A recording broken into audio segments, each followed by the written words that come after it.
Hi students, welcome to my channel Pioneer Coaching Center of English गया। Students, आपके बीच में बराबर ये कंफ्यूजन रहता है कि verbs want, need और require में क्या अंतर है और इनका प्रयोग कैसे करें, किन अर्थों में होना चाहिए।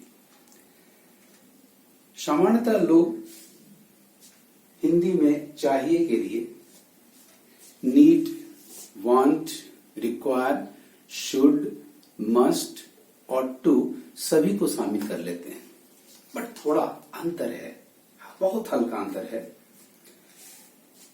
वांट, नीड और रिक्वायर के हिंदी अर्थ में केवल चाहिए आता है, जबकि शुड, मस्ट और ऑट टू में ना चाहिए आता है। दूसरे शब्दों में यदि कुछ चाहिए, पैसे चाहिए, दवा चाहिए, दूध चाहिए, तो आपको केवल वर्ब के रूप में वांट, नीड और रिक्वायर की आवश्यकता होगी। यदि आपको कुछ करना चाहिए का सेंस देना है, जैसे तुम्हें समय पर आना चाहिए, उसे अपना काम पूरा करना चाहिए, ऐसे अर्थों में हम मॉडल वर्ब शुड, मस्ट और ऑट टू का प्रयोग करेंगे। इन क्रियाओं का प्रयोग कब और किस स्थिति में हमें करना है, इसकी चर्चा मैं आपको डिटेल में बताऊंगा। Now come to the main topic of the day, जिसमें मैंने 3 वर्ब्स को शामिल किया है। पहली क्रिया है वांट, दूसरी है नीड और तीसरी क्रिया है रिक्वायर। जब आपकी कोई चीज पाने की इच्छा हो तो वांट का प्रयोग करें। जब कोई नितांत आवश्यकता व्यक्त करनी हो तो वहां पे नीड का प्रयोग करें, और यदि कोई प्रयोजन, उद्देश्य दिखाना हो तो रिक्वायर का प्रयोग करें। सो याद रखें स्टूडेंट्स, वांट एक्सप्रेसेस विश यानी इच्छा, नीड एक्सप्रेसेस एसेंशियलिटी यानी नितांत आवश्यकता, रिक्वायर एक्सप्रेसेस पर्पस यानी प्रयोजन या उद्देश्य। तीनों की हिंदी के अंत में, हिंदी वाक्य के अंत में चाहिए शब्द आएगा। इन क्रियाओं के प्रयोग का स्ट्रक्चर होगा अफर्मेटिव सेंटेंस में subject followed by the verb, जैसी जरूरत हो, वांट, नीड या require, and then the object. बाकी चीज अदर वर्ड्स जरूरत के अनुसार आपको लगाना है। तो याद रखें, इच्छा व्यक्त करने के लिए वांट, नितांत आवश्यकता व्यक्त करने के लिए नीड और प्रयोजन या उद्देश्य व्यक्त करने के लिए रिक्वायर। नाउ आइए हम इनके एग्जांपल्स को देखते हैं। First example, I want a new shirt. मुझे एक नई कमीज चाहिए। यहां स्पीकर की इच्छा है, उसके पास पुरानी शर्ट है, लेकिन वो चाहता है कि इसके जगह पर नई हो जाए, उसकी इच्छा है। तो the correct use will be I want a new shirt, क्योंकि ये उसकी विश, उसकी इच्छा को व्यक्त करता है। Next example, a child needs milk. एक बच्चे को दूध चाहिए। स्टूडेंट्स, दूध बच्चों की नितांत आवश्यकता है, जिसके बिना वे ग्रो नहीं करेंगे। सो यहां चाहिए के अर्थ में जो वर्ब हमें चाहिए, जिस वर्ब की एप्रोप्रिएटनेस है, वो है need. Hints the sentence a child needs milk essentiality दिखाता है, एक बच्चे को दूध की आवश्यकता होती है, नितांत आवश्यकता होती है। Come to the next example, she requires money to buy a cell phone. उसे पैसे चाहिए। क्यों चाहिए? उद्देश्य, ताकि वो एक सेल फोन खरीद सके। In the sentence, he requires money to buy a cell phone. Speaker उस व्यक्ति के पर्पस को व्यक्त करता है, इसीलिए उसने क्रिया के रूप में रिक्वायर का प्रयोग किया है। We can take some other examples. Similarly, he wants a new hat. उसके पास हैट है, लेकिन इच्छा है कि उसके जगह पर एक नया हैट उसके पास आ जाए। He wants a new hat, ये उसकी इच्छा है, उसे एक नई टोप चाहिए। अ पेशेंट नीड्स मेडिसिन्स, मरीज को दवा चाहिए क्योंकि मरीज को रिकवर करने के लिए, ठीक होने के लिए दवा उसकी नितांत आवश्यकता होगी. So the right use of the verb will be in case of this sentence need. A patient needs medicines. Finally she requires a servant. यहां शी के लिए सर्वेंट का होना उसके उद्देश्य को पूरा करता है. उसे घर में साफ सफाई करने के लिए, किचन में बर्तन आदि साफ करने के लिए एक नौकर की आवश्यकता है. एक नौकर रखना उसके उद्देश्य की पूर्ति करेगा. अतः चूंकि यहां पर्पस है, इसलिए शी के साथ हमने वर्ब रिक्वायर का इस्तेमाल किया है. She requires a servant.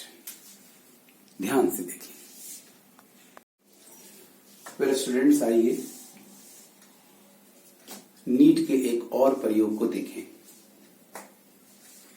Need is used as a modal verb also. Need का प्रयोग एक मॉडल वर्ब के रूप में भी किया जाता है, but only in the negative sentence. देखिए, नीड का प्रयोग मॉडल वर्ब के रूप में केवल नेगेटिव सेंटेंस में संभव है. विदाउट चेंजिंग इट्स फॉर्म, इसके रूप को हम नहीं बदलते. वी यूज, एक स्ट्रक्चर होगा इसका, subject plus need not plus main verb one etcetera. यहां need no change in any tense with any person. जब भी नीड एक मॉडल वर्ब हो तो किसी भी टेंस में और किसी भी पर्सन के साथ इसके रूप में कोई परिवर्तन नहीं होगा. नीड नॉट के बाद जो एक्शन वर्ब आता है, मेन वर्ब जो आता है, वो बेयर इन्फिनिटिव होगा, अर्थात main verb one without to. यहां नीड का अर्थ, नीड नॉट का अर्थ ने की आवश्यकता नहीं होना होता है. याद रखें स्टूडेंट्स, जब भी नीड एक मॉडल वर्ब के रूप में हो तो इसका अर्थ होगा ने की आवश्यकता होना, ने की आवश्यकता नहीं होना, क्योंकि नेगेटिव में मॉडल वर्ब होता है.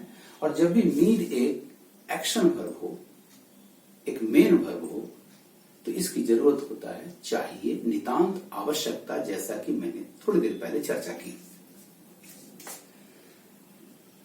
नीड जब भी मॉडल वर्ब होगा तो सेंटेंस नेगेटिव होना चाहिए और इसके साथ हमेशा एक बेयर इन्फिनिटिव होना चाहिए. दूसरी खास बात कि किसी भी टेंस में किसी भी पर्सन के साथ इसके रूप में कोई परिवर्तन नहीं होगा. Let us take some examples. यदि आप कहना चाहते हैं स्टूडेंट्स कि तुम्हें अब इस समय आने की जरूरत नहीं है, you need not come now. यदि कोई कहना चाहे कि उसे आज आने की जरूरत नहीं है, सी नीड नॉट, याद रखें सी के साथ नीड यदि मॉडल वर्ब है तो एस यूज नहीं होगा. सी नीड नॉट कम टुडे, उसे आज आने की जरूरत नहीं है. यदि मैं कहना चाहूं कि उसे कल जाने की जरूरत नहीं थी, तो नीड के साथ पास्ट टेंस का फॉर्म लाना नहीं है, क्योंकि ये मॉडल वर्ब है, नॉट के साथ है. तो मेरा सेंटेंस होगा ही नीड नॉट गो यस्टरडे, उसे कल जाने की जरूरत नहीं थी. यदि आप कहना चाहते हो कि उसे कल नाचने की जरूरत नहीं होगी, नहीं पड़ेगी, तो आपको कहना होगा she need not dance tomorrow, उसे कल नाचने की जरूरत नहीं होगी. हो सकता है आपके मन में ये सवाल उठे कि सर जब नीड का रूप नहीं बदलेगा तो फिर टेंस कैसे पकड़ेंगे. इंग्लिश सेंटेंसेस में आपके पास पॉइंटर टाइम होगा टेंस बताने के लिए. जैसे नाउ, टुडे बता रहा है कि ये प्रेजेंट टेंस कंटेक्स्ट है, यस्टरडे बता रहा है कि ये पास्ट टेंस का अर्थ है, और टुमारो बताएगा कि ये फ्यूचर टेंस का अर्थ है.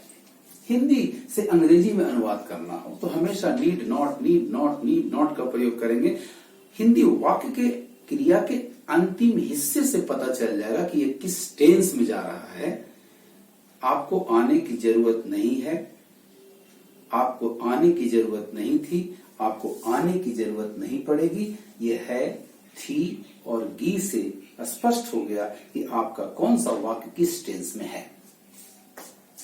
स्टूडेंट्स, अन्य वाक्यों में नेगेटिव में तो नीड नॉट मॉडल वर्ब हुआ, लेकिन अन्य वाक्यों में अफर्मेटिव, इंट्रोगेटिव नेगेटिव सेंटेंसेस में नीड एक स्पेशल ऑक्सिलरी वर्ब के रूप में प्रयुक्त होता है। इट्स फॉर्म चेंजेस, इसके रूप में परिवर्तन होगा, अर्थात नीड हो सकता है, नीड्स हो सकता है, नीडेड हो सकता है। इट टेक्स एन इन्फिनिटिव, ये वेर इन्फिनिटिव की जगह to plus main verb number 1 जिसे इन्फिनिटिव कहते हैं ले सकता है, लेगा। It can take another auxiliary verb to, और जरूरत पड़ने पर किसी अन्य सहायक क्रिया को भी ये इस्तेमाल करेगा। For example, I need to eat, मुझे खाने की जरूरत है, affirmative sentence. He needs to learn, उसे सीखने की जरूरत है, affirmative sentence. She needed to come, उसे आने की जरूरत थी, अफर्मेटिव सेंटेंस।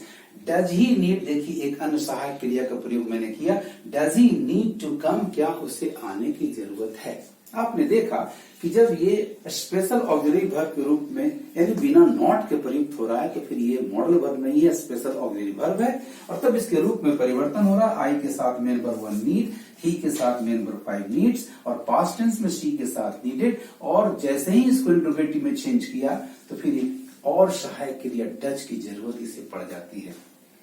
याद रखें स्टूडेंट्स, नीड बहुत ही काम की क्रिया है आपके लिए, क्योंकि आपने देखा मेन वर्ब में, एक्शन वर्ब में इसका प्रयोग कब होना चाहिए, किस अर्थ में होना चाहिए, एक मॉडल वर्ब के रूप में इसकी क्या स्थिति होगी, और एक स्पेशल ऑक्सिलरी वर्ब के रूप में इसकी क्या स्थिति होगी। स्टूडेंट्स, आपको मेरा ये वीडियो कैसा लगा, लाइक करेंगे, कमेंट करेंगे और ज्यादा से ज्यादा शेयर करेंगे। आप में से जो भी मेरे चैनल पर आज नए हैं, आज पहली बार आए हैं, वो इसे सब्सक्राइब जरूर कर लें, बेल आइकन को टच करके ऑल को क्लिक कर लें ताकि आपको लेटेस्ट नोटिफिकेशंस मिलते रहें। Thank you for watching my video.